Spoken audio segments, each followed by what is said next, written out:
E aí, você já assistiu o vídeo que nós liberamos aqui no canal na semana passada, contando a história de como os debates teológicos começaram na história da teologia cristã?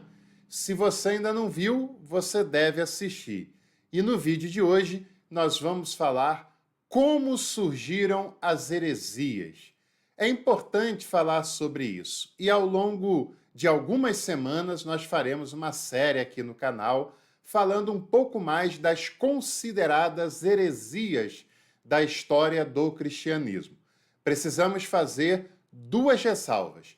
A primeira ressalva é que heresia deve ser considerado bem entre aspas, né? Porque heresia, de certa maneira, é considerado um ensinamento que é equivocado, errado, que não pode ser aceito. E só pode haver uma heresia quando se tem um discurso oficial, um discurso padronizador. E muitas vezes na história do cristianismo, a pessoa ou o grupo foi condenado como herege, não tanto pelo que aquela pessoa ou grupo de pessoas ensinou doutrinariamente, mas porque estavam em oposição política a alguma liderança da igreja oficial, ou porque não estavam do lado certo politicamente da história eclesiástica. Agora, essa crítica não quer dizer que na pluralidade, na diversidade de opiniões, de discussões, se possa falar qualquer coisa, se possa falar o que vem na cabeça de qualquer maneira, sem nenhum critério, que tudo esteja valendo, porque é claro que não é assim. É claro que há critérios, né? Critérios que determinam, que apontam para um ensinamento que seja saudável, que seja harmonizado com os ensinos de Jesus, e esses critérios eles não são apenas bíblicos no sentido de comprovação de versículos. É claro que um ensinamento cristão saudável deve dialogar com a Bíblia, mas não apenas no sentido literal das citações de textos e versículos bíblicos, mas deve dialogar com o espírito da Bíblia, principalmente aquele que nos é revelado pela pessoa de Jesus de Nazaré. Porque, mesmo dentro da Bíblia, há passagens e histórias que não estão em harmonia com aquilo que Jesus nos ensina, e eu já falei sobre isso aqui em outros vídeos do canal. Então, o ensinamento ele deve ter o critério de dialogar com o texto bíblico, com aquilo que Jesus nos revela como a sua vontade, como o Pai que ele vem nos mostrar. Mas não só isso, mas também deve ter o critério histórico, o critério teológico e, principalmente, o critério da humanização dos conteúdos que são ensinados. E, claro, essa humanização deve estar de acordo com aquilo que é proposto por Jesus de Nazaré. Mas, do ponto de vista metodológico, nós consideraremos como heresias aquelas que foram classificadas dessa maneira. E vamos tentar entender um pouquinho melhor do porquê que elas foram classificadas dessa forma, o que é que elas ensinavam, qual era a pretensão e o contexto que elas surgiram. E também não cabe muito a nós aqui, a mim como pesquisador, um juízo de valor. Vou fazer uma análise contextual, conceitual desses temas, e aí, é claro, nós vamos tentar entender o porquê que tais ensinamentos foram rejeitados pelos grandes teólogos da antiguidade e pela história da teologia de uma maneira em geral, da igreja, depois que ela se consolida e começa a criar os discursos oficiais através dos concílios. E por que não falarmos hoje da primeira das heresias? Bom, a primeira das heresias é um pouco impreciso, porque há discussões sobre qual foi, de fato, a primeira das heresias. Mas essa é uma das primeiras, com certeza. Agora, é uma heresia que foi liderada, que teve como mestre um diácono. Isso, um diácono da igreja primitiva. um homem que foi considerado como cheio do Espírito Santo, de sabedoria, de boa reputação, e que é o responsável por esse ensinamento que trouxe bastante confusão nas primeiras comunidades do primeiro século da era cristã. Sabe do que é que eu estou falando? Isso mesmo, estou falando dos nicolaítas, uma doutrina, não é bem uma doutrina, ela é também uma doutrina, mas ela é principalmente uma posição ética e moral que trouxe grandes complicações para algumas comunidades primitivas do finalzinho do primeiro século da era cristã. Inclusive é citado em alguns textos da Bíblia, naquelas cartas, nas famosas 7 cartas do Apocalipse, em que algumas comunidades existentes na época na Ásia Menor recebem cartas endereçadas a elas, tem pelo menos 3 comunidades que estão sofrendo com os ensinamentos dos nicolaítas, que são as comunidades de Éfeso, Pérgamo e Tiatira.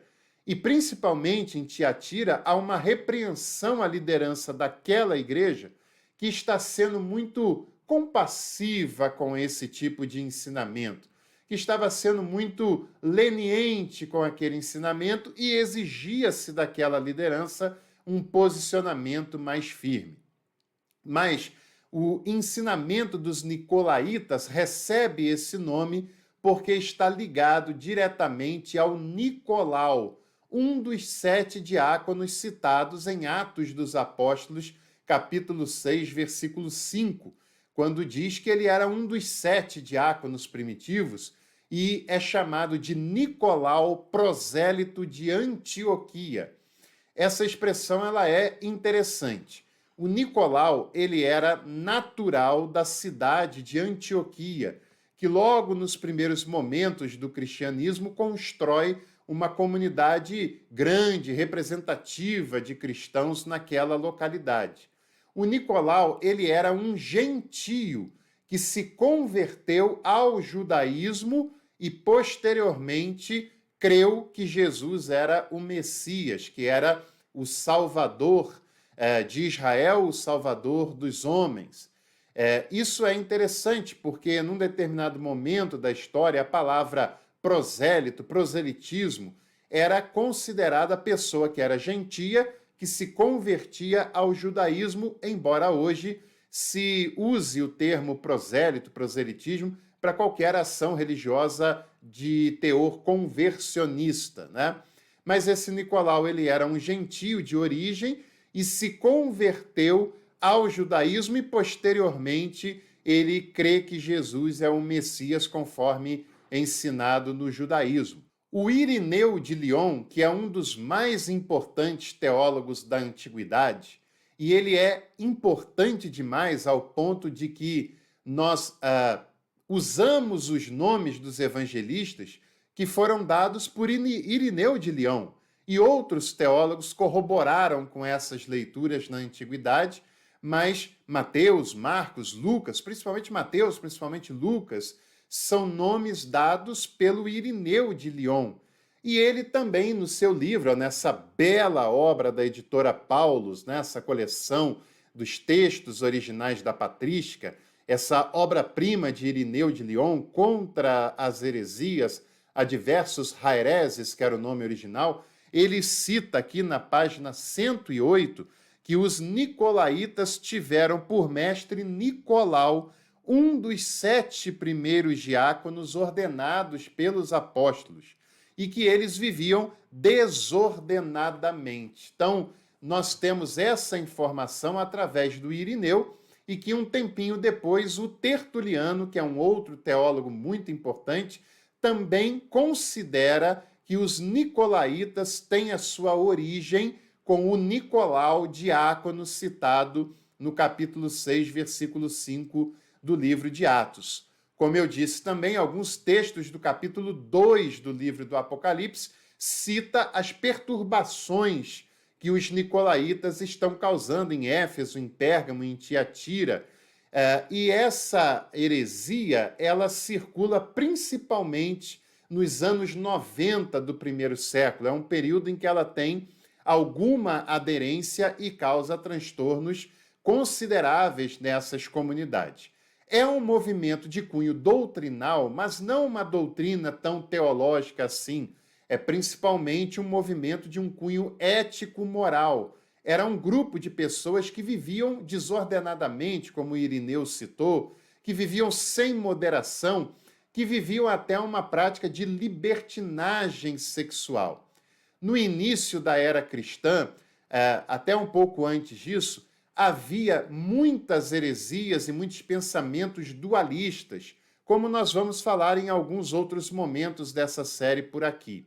E principalmente as heresias dualistas, elas ensinavam o ascetismo, que a carne era má, a carne não deveria ser saciada, alimentada, e a maneira que o ser humano tinha de enaltecer a sua alma em detrimento do seu corpo era a prática da negação da carne. Longos jejuns, prolongados jejuns, autoflagelação e também a abstinência sexual expressa principalmente pelo celibato. O nicolaísmo, ele também é uma espécie de heresia dualista, só que ela enfatiza o oposto. Não a abstenção da prática sexual, mas a deliberação da prática sexual. Os nicolaítas entendiam que quando tinha esse discurso de que a carne era má, ela não pode ser saciada, ela não pode ser alimentada, ela deve ser rejeitada a prática sexual, os nicolaítas entendiam que ao fazer essa negação, esse discurso dava ainda mais força para a própria carne, que ela tornava ainda mais forte a carne que tinha tanto que ser combatida, tinha que ser negada em todo o tempo. E os nicolaítas ensinavam que a maneira, para eles, claro, mais correta de se lidar com a carnalidade era desprezando, deixando de lado.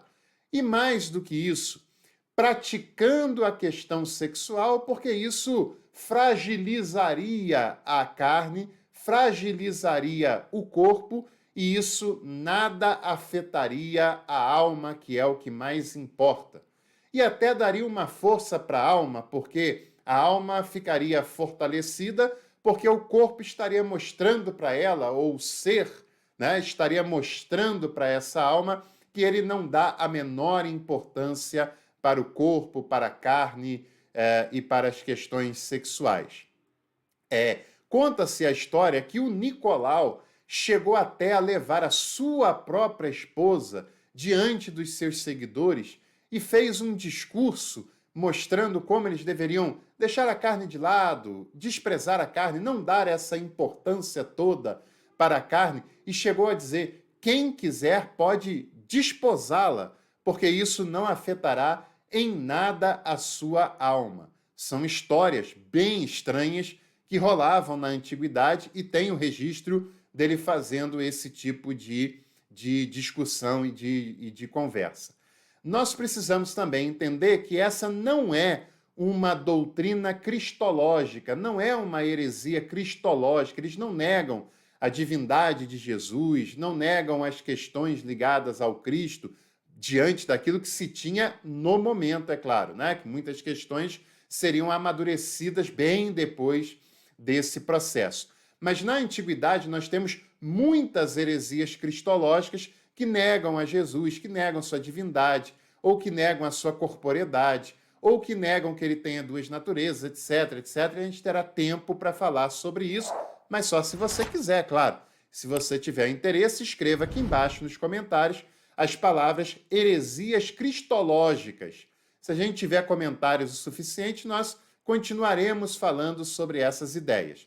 Os nicolaítas, eles não eram, pelo menos, uma heresia cristológica, era uma heresia moral, de ordem moral, com um teor dualista na sua concepção, e foram identificados com o ensinamento de Balaão, que foi aquele falso profeta que lá no passado tentou ofertar, isso mesmo, oferecer mulheres moabitas para ver se o povo de Israel se corromperia com elas, se envolveria com elas, e os textos que condenam o nicolaísmo identificam o nicolaísmo com a doutrina de Balaão, porque o nicolaísmo faria a mesma coisa, está ensinando as pessoas que deveriam ter uma vida equilibrada, uma vida moderada, uma vida com os pés no chão, né? E não descambar para a imoralidade, para não descambar para a libertinagem.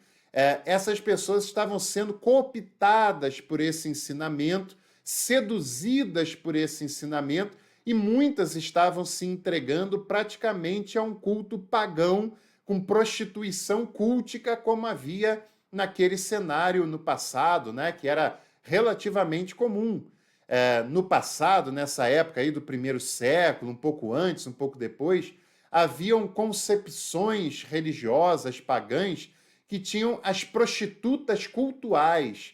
Eram mulheres que ficavam nos templos ligados a algumas divindades e os homens que chegavam até lá poderiam oferecer sacrifícios, ofertas àquela divindade, tendo relações sexuais com aquelas mulheres. E os nicolaítas não chegam a ensinar isso literalmente, mas as suas práticas chegam perto desse tipo de prática, de ensinamento, e as lideranças da igreja primitiva tentam combater esse ensinamento, não normalizam esse tipo de ensinamento e chamam a atenção das lideranças nas igrejas em que isso está acontecendo para combater esse ensinamento com veemência, porque isso não trazia nada de bom para a vida da igreja. Pelo contrário, para a vida da comunidade, de uma maneira geral. E aí não é uma ideia de um papo moralista, que essas questões nem tinham naquela época, mas porque estavam combatendo uma prática de libertinagem mesmo, e que muito se assemelhava aos cultos que tinham prostitutas cultuais também, e que faziam muitas pessoas se perderem nesse processo, né?